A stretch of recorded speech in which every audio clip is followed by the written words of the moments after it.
इसी बीच एक बड़ी खबर का रुख कर लेते हैं। यूपी के पूर्व मंत्री स्वामी प्रसाद मौर्य फरार घोषित। स्वामी प्रसाद मौर्य की बेटी संघमित्रा भी फरार घोषित की गई है। लखनऊ की एमपी एमएलए कोर्ट ने यह आदेश जारी किया है।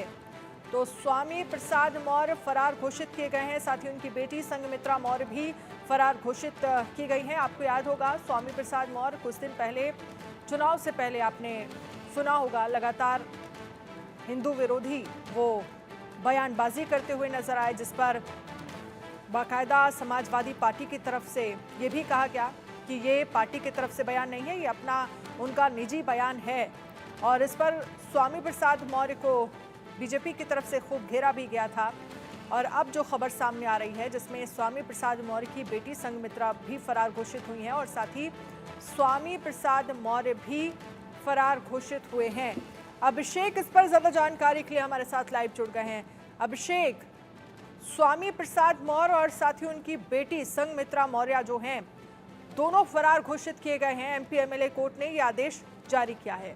अपडेट क्या है इस पर?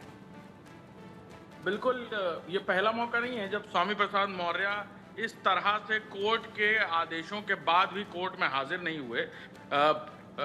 लगातार इस पूरे मामले में स्वामी प्रसाद मौर्य की बेटी और पूर्व सांसद संघमित्रा मौर्य के एक फैसले को लेकर जहां ये पूरा विवाद खड़ा हुआ, कहा जा रहा था कि स्वर्णकार नाम के एक व्यक्ति ने जिसने का दावा था कि उसकी शादी संघमित्रा मौर्य से हुई और संघमित्रा मौर्य ने उन्हें धोखा दिया, ये नहीं बताया कि उनका डिवोर्स हो चुका था, डिवोर्स नहीं हुआ था, माफ कीजिएगा, और उसके बाद भी उन्होंने दूसरी शादी की।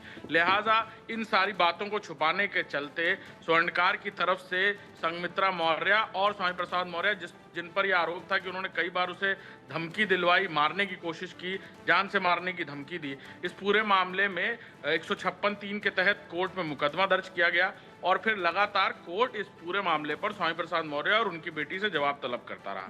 कई बार उन्होंने वकील भेजे, कई बार कोर्ट ने कहा कि स्वामी प्रसाद मौर्य और उनकी बेटी को कोर्ट में पेश होकर पूरे मामले में सफाई देनी होगी, पूरे मामले में एविडेंशियल प्रूफ की तरह सामने आना होगा।